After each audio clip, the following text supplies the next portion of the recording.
既然这身体本就不属于我，为何还要运化一个后池出来？你们在意的都是他，三界皆辱我笑我，唯有青木从未看轻过我，待我至诚，哄我开心，以性命护我。这样一个为了我愿意与三界为敌的人，你为何以一个如此敷衍的理由拒绝了他？父神不是存心敷衍，父神有苦衷，此时做不了主。您为何做不了主？因为我的身世。皓齿，你长大了，你的身世，父神不该瞒着你。其实你体内沉睡着一道神界的神识，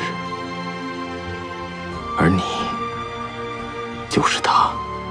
我是神界的遗神。6万年前，混沌之劫降临，魔族来犯，众神陨落。你对我有知遇之恩，是以我在浩劫中拼着一身神力，保存了你的一缕神识。只是那缕神识太虚弱了，所以我下到凡界，于华境池中孕养了数千年之后，才诞生了你。身为神，要肩负苍生，一生命途难有几甚。当年他惨死于混沌之劫中，唯一留下的心愿便是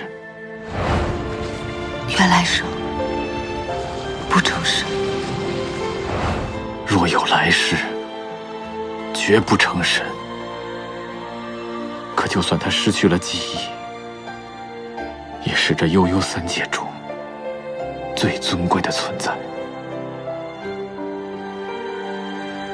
原来我真的不是您的女儿，我就是一道神识所化。您和博玄对我好，就是因为我体内的那道神识。你们为了完成他的意愿，自小便封了我的灵力，哪怕让我成为三界的笑柄。皓齿，不是你想的这样。他可是上古主神。你怎么会知道？我吞噬朝圣殿的时候，看见了他，他与我长得一模一样。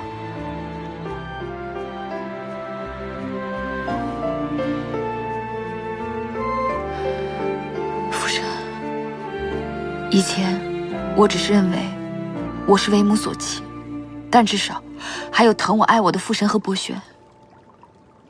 如今我终于明白了，我的存在是为了完成别人的夙愿。既然这身体本就不属于我，为何还要运化一个后池出来？我啊，从未拥有过任何身份、亲情，没有一样是属于我的。皓齿，我和博玄只是想你平平安安、无忧无虑地过完这一生。我不听，我不想再听你说任何话。你们在意的都是他。